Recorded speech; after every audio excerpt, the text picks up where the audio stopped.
On me pose souvent la question de savoir pourquoi quelqu'un comme moi, qui a une formation universitaire et qui est bien établi et reconnu au niveau international en tant que chercheur et coordinateur de recherche, s'associerait à une organisation comme Zenzino. La réponse est assez simple, mais il va me falloir quelques instants pour l'expliquer. En 2020, je travaillais comme coordinateur de recherche pour 2 organisations de santé mondiale. Le problème auquel nous commencions vraiment à faire face et à nous attaquer était le fait que l'Office of Global Burden avait publié des données, partagées par l'Organisation mondiale de la santé, qui estimait que 6 milliards 300 millions de personnes sur la planète Terre vivaient avec une carence en oméga 3. C'est très important. Chaque fois qu'il y a une carence en nutriments essentiels, cela entraîne généralement de mauvais résultats en matière de santé. Mais quelque chose comme l'oméga 3, qui est si étroitement lié à notre fonction cellulaire, signifie vraiment qu'il y a un problème à un niveau fondamental. Nous avons donc dû nous pencher sur la question. Notre organisme ne peut pas produire des quantités suffisantes de ces nutriments essentiels, et nous les tirons généralement de notre alimentation. Mais c'est là que le bas blesse, et il y a 3 phases classiques. La première est que les gens ne consomment tout simplement pas assez ces types d'aliments, et certainement plus assez fréquemment. Les poissons gras, comme le maquereau, le thon rouge et le saumon, sont de très bonnes sources d'oméga 3. Enfin, au fil des années, les gens en consomment de moins en moins, car nos papilles gustatives ont été modifiées et changées par l'industrialisation de l'alimentation. Deuxièmement, nous sommes confrontés à un véritable problème de durabilité et d'éthique. Nous ne pouvons tout simplement pas extraire suffisamment de poissons de la mer et maintenir une quelconque base morale climatologique. Ce n'est pas durable. Ce n'est pas pratique. En réalité, indépendamment de ce que les lignes directrices pourraient laisser entendre, la plupart des gens devraient manger de bonnes sources de poissons gras presque tous les jours de la semaine. Le troisième problème est celui du coût. Et comme nous le savons, le coût est roi. Comme nous le savons, le coût est roi. En réalité, pour obtenir le type de poisson qui contiendrait suffisamment de ces nutriments, il faut se procurer des échantillons de poissons sauvages, capturés à la ligne. Nous ne pouvons pas faire cela pour 8 milliards de personnes vivant sur la planète Terre. Nous ne pouvons pas le faire pour les 6,3 milliards de personnes dont nous savons qu'elles souffrent de carence. Et nous ne pouvons pas le faire pour le bien de l'environnement. Et imaginez encore le coût. Nous devions donc envisager d'autres solutions, et c'est ce que nous avons fait. Au sein de l'équipe de stratégie de recherche dont je faisais partie, nous avons commencé à nous demander ce que nous pouvions faire d'autre.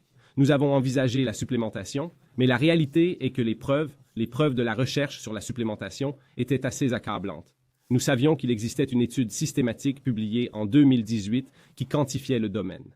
Le résultat de cette étude, la déclaration, les conclusions étaient que la plupart de ces suppléments, ne fonctionnaient pas. Ils ont conduit à des résultats négligeables ou médiocres. Ils n'ont pas modifié le statut en oméga 3 d'une manière quantifiable. Nous étions donc là à nous gratter la tête. Comment résoudre un problème de santé mondiale? Comment rétablir quelque chose d'essentiel qui doit être là pour optimiser la santé?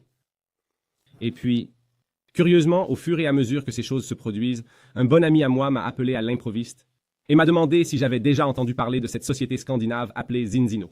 Il s'agissait d'une demande personnelle. Il avait eu des problèmes de santé au fil des ans et son médecin aux États-Unis lui avait recommandé cette société et son produit spécifique et lui avait dit que c'était celui qui fonctionnait. J'étais sceptique. Moi-même et notre équipe avions étudié la question depuis un certain temps et pour moi c'était « ouais, en voilà un autre ». Mais il m'a demandé d'y jeter un coup d'œil. Et c'est ce que j'ai fait. Je me suis dit « je vais jeter un coup d'œil. Cela ne prend pas de temps. Voyons ce qui se passe dans cet espace. Pourquoi serait-ce différent ?» Et dès que je l'ai fait, j'ai vu 2 aspects profonds qui ont vraiment changé la donne. Et je l'ai reconnu immédiatement. Tout d'abord, le test. La première chose que j'ai vue, c'est qu'il s'agissait d'une entreprise basée sur des tests. Et ce n'est pas tout. Parce que n'importe qui peut sauter sur la piste de l'huile de serpent et commencer à vous dire qu'il y a un problème, que les choses ne vont pas, alors qu'en fait, ce n'est pas le cas. C'est facile à faire. Mais il s'agissait en fait d'une entreprise qui s'était associée à l'un des laboratoires indépendants les plus réputés et les plus distingués au monde. Et c'était eux qui effectuaient les prélèvements de sang sec pour eux. Cela a piqué ma curiosité. Pour la science, il faut être réaliste. Si nous ne pouvons pas le mesurer dans une certaine mesure, nous n'acceptons même pas qu'il s'agisse d'une réalité. Et nous aimons tester et tester encore pour voir comment quelque chose résiste à un examen minutieux. Et ici, nous avions l'un des laboratoires les plus reconnus au monde pour effectuer ce type d'analyse sanguine. Et puis j'ai regardé le produit Et j'ai eu ce moment, non pas d'eureka, mais j'ai reconnu immédiatement la simplicité du génie. Vous voyez, lorsque les oméga-3 sont présents dans la nature, ils sont naturellement liés à un polyphénol. Les polyphénols sont un autre aspect essentiel, de puissants antioxydants de notre santé nutritionnelle. Ils agissent à de nombreux niveaux de la biologie humaine, de l'organisme humain. Et lorsque nous trouvons des oméga-3 dans la nature, ils sont liés à ces polyphénols. Mais le processus essentiel de raffinage de l'huile de poisson, qui permet d'éliminer les toxines environnementales, sépare également l'huile des polyphénols.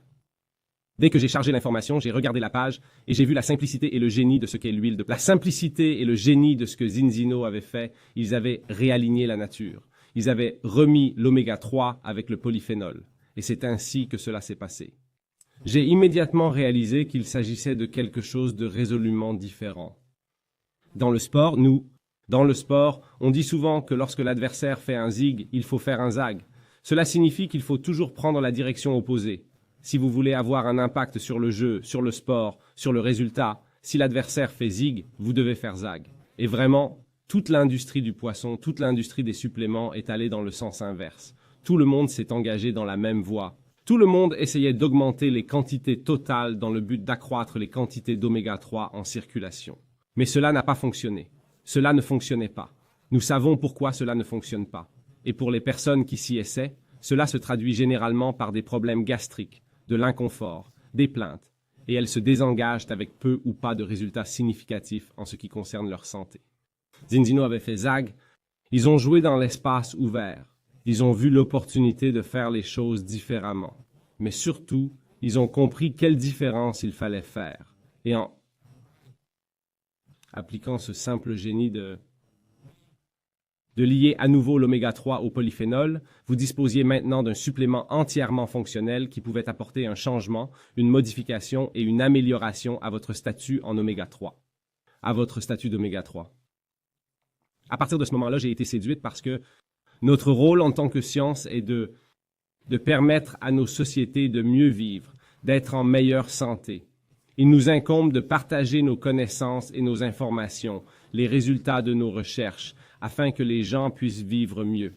Mais ce qui m'a toujours frustré, c'est qu'il fallait tant de temps pour que notre message passe de la littérature évaluée par les pairs à un changement dans le monde réel.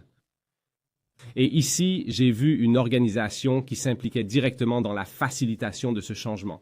Je me souviens toujours d'un de mes anciens professeurs qui disait que la raison pour laquelle nous menons des expériences avec 10, 20 ou 100 personnes, c'est que nous ne pouvons pas mesurer le monde entier. Zinzino a pris un chemin différent et a décidé de mesurer le monde entier et de lui dire ensuite comment faire les choses différemment. Pour moi, c'était donc l'occasion de me brancher directement et de commencer à apporter des changements positifs manifestes aux résultats en matière de santé. Zinzino avait l'ascendant sur le monde. Ils avaient les yeux et les oreilles du monde. Ils étaient à l'avant-garde de la nutrition basée sur des tests. Nous sommes aujourd'hui à l'avant-garde. Nous le savons parce que nous nous nourrissons et que nous empruntons de nouvelles voies. Nous sommes tellement en avance aujourd'hui que nos idées et nos développements sont planifiés pour les 5 à 10 prochaines années. Nous savons ce que nous faisons bien aujourd'hui. Nous avons les normes les plus élevées possibles et il nous incombe de maintenir ces normes dans tout ce que nous faisons au fur et à mesure que nous avançons. C'est ce qui est passionnant, bâtir sur l'excellence. Nous sommes déjà en train de changer la santé à l'échelle mondiale. Une cellule à la fois, un humain à la fois, un test à la fois. À la fois, un humain à la fois, un test à la fois. Et à mesure que nous avançons, nous avons l'intention d'en faire encore plus. Mais l'essentiel est de remettre les choses au centre à chaque fois et de se demander ce qui est au cœur même de ce qui compte. Le fait est que il n'y a jamais eu autant de foi et de confiance dans ce que la science a à partager. Mais il n'y a jamais eu aussi peu de confiance dans la façon dont la science est communiquée. Il y a tant de désinformation. Certaines sont délibérées, d'autres accidentelles, d'autres sont accidentelles. Une partie est due à la nature même d'une industrie qui a besoin de renouveler les titres des magazines et des journaux. Il nous incombe d'avoir des conversations directes avec le monde, de leur donner les moyens de passer un test, de mesurer quelque chose d'important, de pertinent, de significatif, et ensuite d'être capable de faire quelque chose de puissant à ce sujet. Parce que lorsque nous faisons cela, nous améliorons des vies, nous changeons des vies, nous enrichissons la vie, nous donnons aux gens les moyens de mieux vivre chaque jour, et cela constitue en soi un catalyseur. C'est en soi un mouvement mondial.